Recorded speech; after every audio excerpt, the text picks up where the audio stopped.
how to deepen your connection, your intuition, and bond with a tarot deck.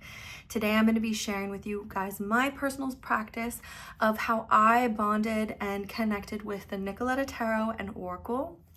Now, my personal practice, typically when I get a new deck, I will make a musical playlist inspired by the art and just the general vibe of the deck. And I have that playlist posted in the description below if you want to listen to it as well. So the first thing I'll do is I will meditate, I'll clear my mind, I'll start listening to music, and then I'll just be looking at the cards, relaxing, listening to music, and letting the artwork and the cards just kind of enhance my experience of the music and deepen my connection and my understanding of the cards. So that's the first thing that I'll do, and it's so relaxing and fun, and I love listening to music and I love listening to art, and so the experience itself is probably my favorite. Then the next thing that I have to kind of deepen my experience of the artistic themes and archetypal elements of a deck is I will put together a collection of books and movies that I think are along the same theme or the same intention of the deck. All right, I have the Nicoletta Tarot on either side and the Oracle in the middle, and I'm just gonna be chatting, listening to music. The music is playing in the background. I don't know if you guys can hear it, and just showing you guys some of the artwork in this deck. Now, this is what I like to do when I first get a deck, is I just try to find music that I think kind of resembles the mood or the feelings or the like emotions that come up in this deck. And for me, it was something evocative, whimsical, playful, something with a nice mellow beat. So I tried to put a couple of songs together that kind of encapsulated what I think would be the theme songs of this deck. It's like whimsical, but also puts you at ease, like a lullaby that kind of lingers in your mind after you've already heard it. So the most interesting thing about this deck when it comes to artwork is just how unique it is. If you look at this deck, there's going to be no pentacles, wands, swords, or anything like that. There's no literal interpretation of tarot in this deck. You really have to look at the artwork and see how the artwork is trying to describe the archetypes.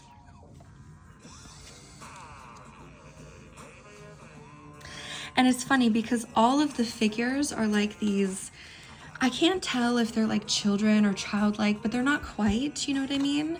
And the scene all seems to be something that you would see in like a playroom or like here, you know, like a child's playroom. But even though it's kind of set in a childlike scene, the images, when you look closely, are not child friendly at all. I mean, you know, here's Humpty Dumpty, and he is on his last breath here. He is perishing. The yolk has been crushed out of him. And so it's very fanciful in that way, and kind of brings an adult context to child experiences.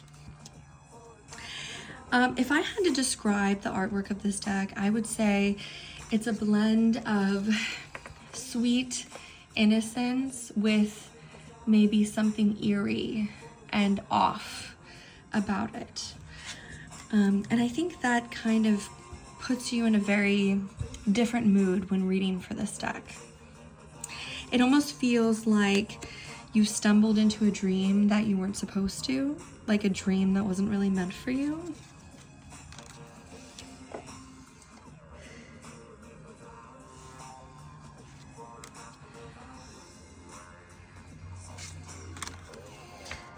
I mean, like here's a good example.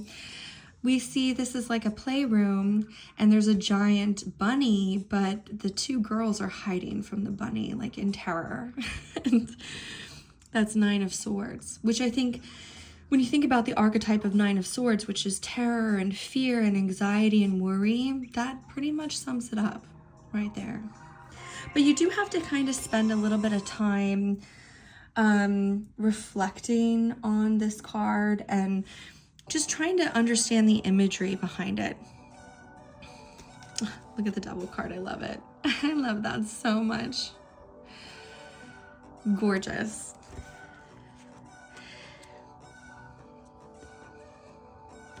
The other thing I really like about this deck and oracle is that the artwork is very cohesive. Like when you put them together in a lineup like this, it makes it easy to read because it's almost like all of these were in a scene together, and the artwork tells a very cohesive story. It has a very cohesive language.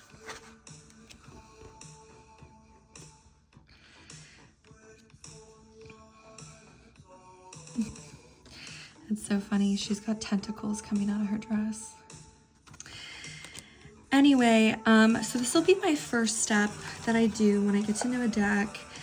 Is just, you know, have a nice cup of tea, enjoy some artwork, listen to music, and just admire the talent and the skill and the beauty that the artist has put into their deck. And reflect on the archetypes in the deck. Why did they pick this image to represent that archetype? How like what kind of feelings come up in me, or thoughts or inspirations when I'm looking at this art? Because I think that's what's so fun about tarot, is it allows you to be creative and experience different imagery and different thoughts.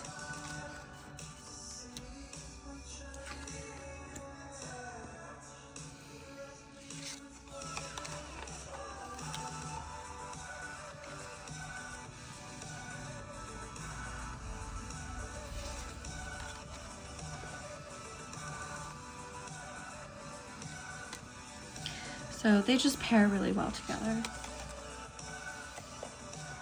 Anyway, my full playlist is in the description below, but you are welcome to make your own. This is just something that I do to help me kind of relax and put me in a more dreamlike state so I can enjoy the artwork without overthinking too much. I think that's the thing, is people, when they get a new deck, they just overthink it. And you need to also just enjoy it too. Enjoy the artwork.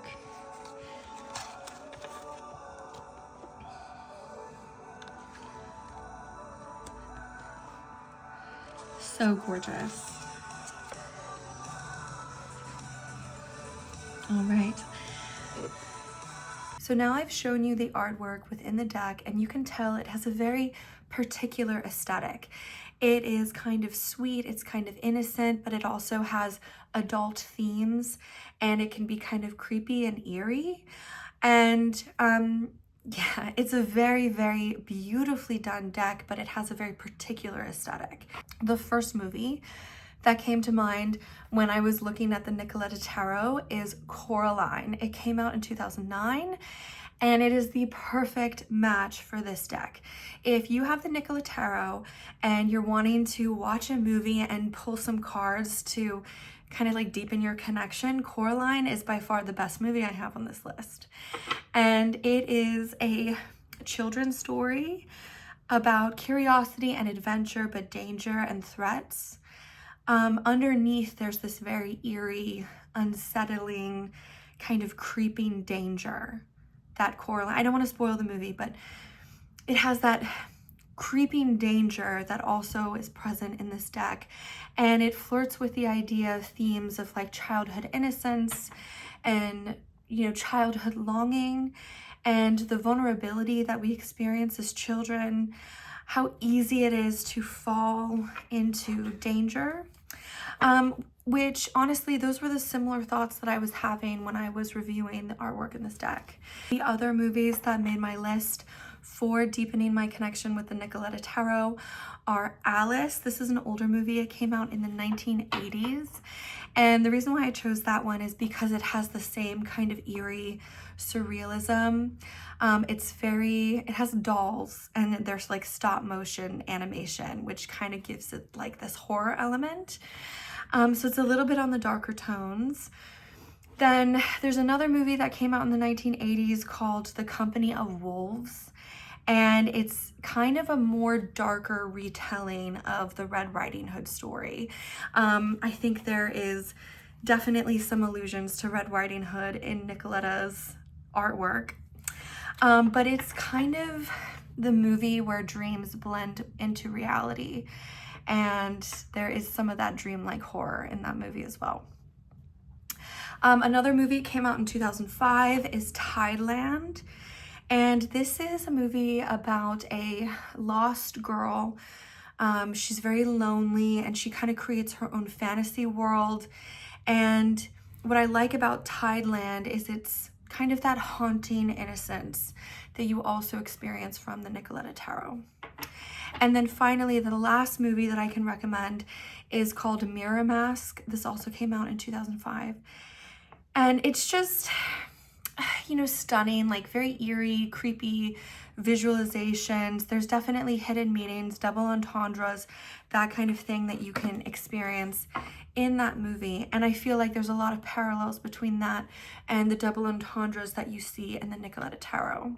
There were a couple books that I listened to on Audible that I really enjoyed. Of course, there's Coraline. Coraline is a book, not just a movie. It's written by Neil Gaiman, and it's very, very fun. If you loved the movie, you'll like the book even more. It is just like the same premise as the movie. It's dark fairy tale where things are dangerous, and so I really loved it. I really enjoyed listening to it. Other books that I can recommend are The Bloody Chamber by Angela Carter. This is more like a gothic fairy tale. The Toymakers by Robert Dinsdale, which reminded me of the Nicoletta Tarot because it's set in this very like whimsical toy shop that seems very magical and very safe, but it's actually not. And if you look at the Nicoletta Tarot, you'll see there's a lot of scenes where it looks like a child's playroom, but there's actually like hidden dangers there. So the Toymakers was very well on par with what I imagine the scenes of the Nicoletta Tarot to be. Another book is called Doll Bones by Holly Black, and this is kind of like some blend of horror fantasy about a childhood imagination of ghostly dolls. Kind of sticks with the doll theme because when I look at the Nicoletta Tarot, a lot of the figures remind me of porcelain dolls, but not quite. So if you like haunted doll houses, then Doll Bones is a good book to read. So overall, building a connection with your deck doesn't have to be about just reading the cards. And it doesn't have to be about homework where you study the cards, but rather create a world that you step into. Imagine that the artist and the deck creator have already created a world for you. In this case, you know, the Nicoletta Tarot it's very creepy, it's very childlike, it has hidden dangers, there's some eerie undertones and adult undertones to this deck. So imagine that when you buy a deck, when you buy a work of art, that you're stepping into another world. It can be a world of fantasy or a world of emotions or a world of danger. And as you are connecting with the deck, experience the artwork and the imagery in other ways. For me, I always start out with music and just casually going through the deck, just seeing what the deck is about. And then I'll find movies or books that are along those same lines. And if you don't know what movie or book to find, honestly, just Google is your friend. I'll pick like 3 or 4 keywords that I would describe the artwork after I've kind of sat with it and enjoyed it. And then I'll just Google like creepy doll books or dark child fantasy movies. And I'll just take whatever recommendation comes up and I'll start exploring, and I have fun with it. You don't have to use tarot strictly in a divinatory sense or using it for readings or anything like that. But when we incorporate music and books and film, it can kind of enhance and deepen our experience of tarot. And then what I love to do to kind of cap it all off is I love to journal. I love to journal about the content that I'm consuming. So if I watch a movie like Coraline, for example, and Coraline for me strongly resonates with the Nicoletta deck. Coraline was all the themes, all the emotions, all the concepts that I feel like the artist was trying to communicate to me in the Nicoletta Tarot deck. So then I'll take my journal and I'll just do a deep dive writing analysis on the movie. I will pull cards to kind of understand the archetypes or the themes or the emotions that come up in the deck or in the movie. If you have a deck that you're having a hard time connecting with, or you don't know how to read, doing these exercises is a great way to just have fun and take the pressure off of you. It's a great way to use tarot in a creative sense, in a way that you don't feel like you have to be perfect either. Because if you're reading for other people, if you read for clients, or if you have an important issue in your life that you really want to pull cards on, you don't want to be struggling with the deck. You want to be fluent in the deck. You want to be fluent in how the imagery and the words, how everything communicates to you. And so by spending time playing with the artwork, playing with books and movies, getting to deepen the world that this artist built for us, then it's easier to kind of understand the emotions and the imagery. So when you do actually take this deck out for a real reading, it's fluent and it's easy for you. When I think of the Nicoletta Tarot, how do I use this deck in my practice, specifically in my business? So because this deck focuses on themes of danger, childhood innocence, adult context, fantasy, that kind of thing, I primarily use the deck and the oracle for inner child work, for inner healing around childhood wounds. And a lot of my clients really resonate with this deck when they're working through wounds in their childhood, because it's very easy for them to project themselves onto these kind of childlike scenes with more of an adult perspective. So that's how I've used it in my personal practice. But when I first got this deck, before I used it on anyone, I just wanted to have fun with it. I just wanted to explore with it. So if you have this deck, I would recommend making some music, looking at the artwork, and watching the movies and the books that I've recommended to just play with it, just have fun. Don't try to think that learning tarot has to be a homework or a chore, because it doesn't. Anyway, take care everyone, and I'll see you next time.